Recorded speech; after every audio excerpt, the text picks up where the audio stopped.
প্রায় 3 বছর সময় সেখানে আল্লাহর নবী সহ সাহাবীদেরকে আটক করা হয়েছিল, আটক রাখা হয়েছিল, অবর্ণনীয় নির্যাতন করা হয়েছিল। যেরকম আমাদের দেশে আয়না ঘর নামক একটা সেনাবাহিনীর একটা গোয়েন্দা সংস্থা ডিজিএফআই এর কার্যালয়ের নিচে আজকে আমরা খবরের মাধ্যমে জানতে পারতেছি, এইখানে আয়না ঘরে এর মধ্যে কিছু নিরপরাধ মানুষকে শুধু রাজনৈতিক পরিচয় থাকার কারণে তাদেরকে সেখানে এনে হয়রানি করা হতো, অবর্ণনীয় নির্যাতন করা হতো, খাদ্য দেওয়া হতো না, বিবস্ত্র করে তাদেরকে জীবনবন্দি নেওয়া হতো তাদের কাছ থেকে, এবং তাদেরকে এমন অত্যাচার করা হতো, দুনিয়া থেকে অনেকে মৃত্যুবরণ পর্যন্ত করেছে।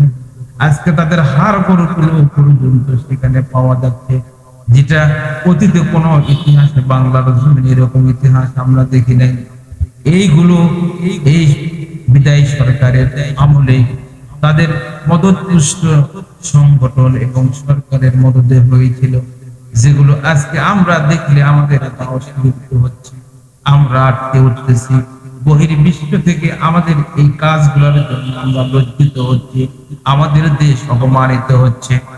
ঠিক এই জুলুমগুলো আমাদের উপরে করা হয়েছে, আমাদের সাধারণ মানুষের উপরে করা হয়েছে তা নয়, বরং এই জাতির শ্রেষ্ঠ সন্তান আলেমদেরকে পর্যন্ত এই কারাগারে আটক রাখা হয়েছিল এবং বিচারের নামে প্রহসন করে আল্লাহ রসুলকে যেভাবে শিবে আবি তালেবের মধ্যে আটক করেছিল মক্কার কাফেরেরা, আবু লাহাব আবু জেহেলরা যেভাবে কষ্ট দিয়েছিল আলেমদেরকে, যারা নবীর ওয়ারিস, এই ওয়ারিসাতুল আম্বিয়া, এই নবীদের ওয়ারিস আলেমদেরকে পর্যন্ত তালেবে ইলমদেরকে নিয়ে ধরে নিয়ে সেখানে অবর্ণনীয় নির্যাতন করা হয়েছে। পরিবারের সাথে তাদেরকে সাক্ষাৎ করতে দেওয়া হয় নাই, এমনকি দীর্ঘদিন তার স্ত্রী জানে না সে বেঁচে আছে না মারা গিয়েছে।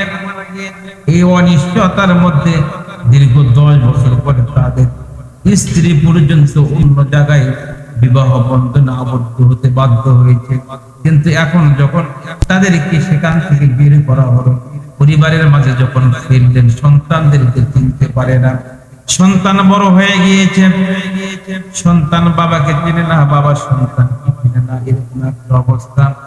স্ত্রী বাড়িতে নেই, স্বামীর বিরহে, স্বামীর মৃত্যু এটা নিশ্চিত মনে করে অন্য জায়গায় বিবাহ হয়েছে। এমন অবস্থায় আমরা দেখতে পাচ্ছি এই রকমের জুলুম নির্যাতন এই বাংলার জমিনে হয়েছে, যে বাংলার জমিনটাকে বলা হয় আলেম ওলামাদের জমিন, পীর মাশায়েখ আউলিয়াদের জমিন, 7 আউলিয়ার পূর্ণভূমি বাংলাদেশ। এই জমিনে এই মুসলমান নামধারী কিছু শাসক, কিছু প্রশাসনের লোকজন, সামরিক বাহিনীর কর্মকর্তা থেকে শুরু করে যারা এই নির্যাতন জুলুমের সাথে জড়িত আছে, আমরা আজকে আলোচনার এই মজলিস থেকে দাবি জানাবো অচিরে যেন তাদেরকে গ্রেফতার করে বিচারের মাধ্যমে তাদেরকে যেন দৃষ্টান্তমূলক শাস্তি দেওয়া হয়। আমরা এই আলোচনা থেকে যেন শিক্ষা নিতে পারি বর্তমান সময়ের প্রেক্ষাপটে ইসলামের যে কোরআনের শাসন বিধান, এর যে আমরা বাস্তবায়ন দেখতে পেলাম আমাদের জীবনে একটা বিরাট পরিবর্তন ঘটলো, এবং এই পরিবর্তন গুলার পিছনে কোরআন এবং হাদিসের যে বিভিন্ন ইঙ্গিতপূর্ণ আয়াত এবং হাদিসের বিভিন্ন ভাষ্য রয়েছে, এইগুলোকে আমরা তুলে ধরার চেষ্টা করব এবং আল্লাহ পাক আমাদেরকে যেন বুঝে কিছু জ্ঞান অর্জন করার তৌফিক দান করেন। ভাইরা আমার, আমি যে আয়াতটা তেলাওয়াত করেছিলাম, আয়াতটা হচ্ছে আবার বিসমিল্লাহির রহমানির রহিম। وما لكم لا تقاتلون في سبيل الله والمستضعفين من الرجال والنساء والولدان الذين يقولون ربنا أخرجنا من هذه القرية الظالم أهلها رب العالمين পবিত্র কোরআনুল কারীমের এই আয়াতের মাধ্যমে ওই বিষয়টাকে আমাদের স্মরণ করে দিলেন ও দুনিয়ার মানুষেরা, তোমাদের জীবনে যে সমস্ত জুলুম বা শাসন তোমরা পাবে, এবং দুনিয়ার জীবনে বিভিন্ন স্থানে বিভিন্ন জায়গায় তোমরা জুলুমের শিকার হবে, কখনো নিজে হবে, আবার কখনো তোমার জাতি ভাইরা হবে। দুনিয়ার এই মুসলমানরা যখন যেখানে নির্যাতিত হবে, ওই সময়ে তারা যখন নির্যাতিত নিপীড়িত হয়ে তারা যখন কোনো প্রতিকার করতে পারে না, দুর্বলতার কারণে, দুর্বল হওয়ার কারণে, ওই লোকগুলো যখন আমার কাছে ফরিয়াদ করে, আল্লাহ গো, وما لكم لا تقاتلون في سبيل الله, তাদেরকে উদ্দেশ্য করে আল্লাহ রাব্বুল আলামিন বলেন, ও দুনিয়ার মানুষেরা, আমার ইমানদার বান্দারা, তোমাদের কি হলো? তোমরা কেন ওই সমস্ত লোকদের পক্ষে তোমরা যুদ্ধ করতেছো না, জিহাদ করতেছো না? লা তুকাতিলুনা ফি সাবিলিল্লাহি ওয়াল মুস্তাদআফিনা মিনার রিজালি ওয়ান নিসাই ওয়াল বিলদান, ওই সমস্ত মজলুম, দুর্বল পুরুষ, নারী এবং শিশু বাচ্চারা যারা দুনিয়ার জীবনে নির্যাতিত হচ্ছে, যাদের রক্ত ঝরতেছে, জমিনটা লাল হয়ে যাচ্ছে, নিষ্পেষিত হচ্ছে, ওই লোকগুলার জন্য তোমরা কেন যুদ্ধে অগ্রসর হও না? এই কথাটা আল্লাহ রাব্বুল আলামিন দুনিয়ার মানুষদেরকে, যারা নিরাপদ আশ্রয় রয়েছে, যারা তাওহীদের জনতা নিজেকে মুসলমান দাবি করে, এই লোকগুলার জন্য আল্লাহ রাব্বুল আলামিনের নির্দেশ হচ্ছে, তোমরা তাদের যুদ্ধে বেরিয়ে যাও, যুদ্ধ করো ওই সমস্ত দুর্বল মানুষ, মুসলমান নারী, পুরুষ, শিশুদের জন্য। এই লোকগুলার জন্য তোমাদের যুদ্ধের বিধান আমি করে দিলাম, যারা বলে আল্লাযীনা ইয়াকুলুনা রাব্বানা আখরিজনা মিন হাযিহিল কারিয়াতিয যালিমি আহলুহা, ও রব্বুল আলামিন, তুমি আমাদেরকে এই জনপদ থেকে, এই জালেম শাসকের অধ্যুষিত এলাকা থেকে আমাদেরকে বের করে নাও, আর আমাদেরকে ওয়াজআল লানা মিন লাদুনকা ওয়ালিয়্যা, আমাদের জন্য একজন ভালো নেতা বানায় দাও, ভালো অভিভাবক, আমাদের জন্য ভালো একজন দায়িত্বশীল বানায় দাও। ওয়াজআল লানা মিন লাদুনকা নাসীরা, আর আমাদের জন্য সাহায্যকারী পাঠাও, যারা আমাদেরকে সাহায্য করবে, এই জুলুমের হাত থেকে আমাদেরকে রক্ষা করবে। ভাইরা আমার, আজকের এই আলোচনাটা বর্তমান সময়ের জন্য অত্যন্ত গুরুত্ব বহন করে, তাৎপর্য বহন করে, কারণ দীর্ঘদিন আমাদের দেশের মানুষগুলো বিভিন্ন ভাবে অত্যাচারিত হচ্ছিল, জুলুমের শিকার হচ্ছিল, বিভিন্ন ভাবে রাজনৈতিক হয়রানির শিকার হচ্ছিল, ব্যক্তি জীবনে, রাষ্ট্র জীবনে, সামাজিক জীবনে যারা ন্যায় নীতির উপরে চলতে চায় এবং যারা হকের উপরে যারা থাকতে চায়, এই মানুষগুলো বিভিন্ন ভাবে তারা জুলুমের শিকার হচ্ছিল। যারা নিজেদেরকে অসহায় মনে করত, যারা থানায় গিয়ে পুলিশের কাছে আশ্রয় পেত না, বিভিন্ন ভাবে, বরং তাদেরকে আবার মিথ্যা মামলা দিয়ে তাদেরকে আবার বিভিন্ন ভাবে হয়রানি করা হতো। এই লোকগুলোর জন্য আমাদের কিছু করা ছিল, যেটা আমরা দীর্ঘদিন থেকে বিভিন্ন সেমিনার, বিভিন্ন মাহফিল, বিভিন্ন রাজপথের আন্দোলনের মাধ্যমে এই দাবিগুলো আমরা করতেছিলাম, কিন্তু দীর্ঘ 15-16 বছর থেকে আমরা এর কোনো সমাধান বের করতে পারছিলাম না। দুনিয়ার মানুষগুলো আমাদের জন্য, আমাদের এই দেশের অবস্থা দেখে দুনিয়ার বিভিন্ন রাষ্ট্রের মানুষগুলো পর্যন্ত, আমাদের দেশের জনগণ পর্যন্ত আন্দোলন করতেছিল।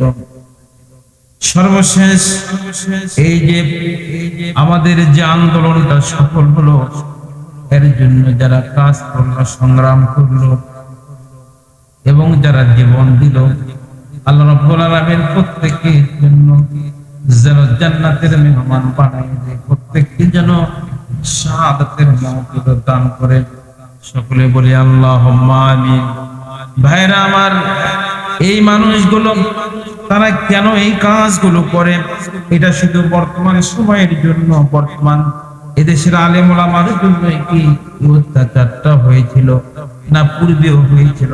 এইগুলো একটু আমাদের ইতিহাসগুলো নিয়ে আলোচনা করা দরকার। আমরা মনে করি শুধুমাত্র আমাদের দেশে এরকম হয়েছে, আমাদের দেশের আলেমদেরকে বিভিন্ন ভাবে হয়রানি করা হয়েছে। অনেকে নিজের স্ত্রীকে নিয়ে বিভিন্ন জায়গায় তারা ঘুরতে যাওয়ার কারণে তাদেরকে জিনার অপবাদ দেওয়া হয়েছে। অনেক আলেমকে রাজাকার নাম দিয়ে, ধর্ষণকারী নাম দিয়ে, বিচারের নামে ধর্ষণ করে তাদেরকে ফাঁসিতে ঝুলানো হয়েছে। অনেকে আমৃত্যু কারাদণ্ডের মাধ্যমে জীবনে কারাগারের প্রকোষ্ঠের মধ্যে তাদেরকে হত্যা করা হয়েছে। এই লোকগুলো কেন এই কাজগুলো করে? এই কাজগুলো শুধু আমাদের জন্যই, আমাদের দেশে বা এই সময়েই শুধু হয়েছিল তা কিন্তু নয়। আল্লাহ রাব্বুল আলামিন যুগে যুগে নবীদের উপরে যে অত্যাচারগুলো হয়েছিল, এই অত্যাচারগুলো ইতিহাস কিন্তু কোরআনের মাধ্যমে আমাদের সামনে তুলে ধরেছেন। আমাদের প্রিয় নবী, শ্রেষ্ঠ নবী, আখির নবী, তাজদারে মদিনা, মুরুদুলাল বিশ্ব নবী জনাবি মুহাম্মদ রাসূলুল্লাহর উপরে কাফেররা কিভাবে ষড়যন্ত্র করেছিল, অত্যাচার করেছিল, জুলুম করেছিল, নির্যাতন করেছিল, এইগুলো আল্লাহ রাব্বুল আলামিন আমাদের সামনে কোরআনের আয়াতের মাধ্যমে তুলে ধরেছেন। পবিত্র কোরআনের সূরা আনফালের মধ্যে আল্লাহ রাব্বুল আলামিন আমাদেরকে জানিয়ে দিচ্ছেন, ও দুনিয়ার মানুষেরা, আমার রাসূলকে মারার জন্য কাফেররা কি চেষ্টা করেছিল। আল্লাহ রাব্বুল আলামিন বলেন, ওয়া ইয়ামকুরু বিকাল্লাযীনা কাফারু লিইসবিতুকা আও ইয়াকতুলুকা আও ইখরিজুকা।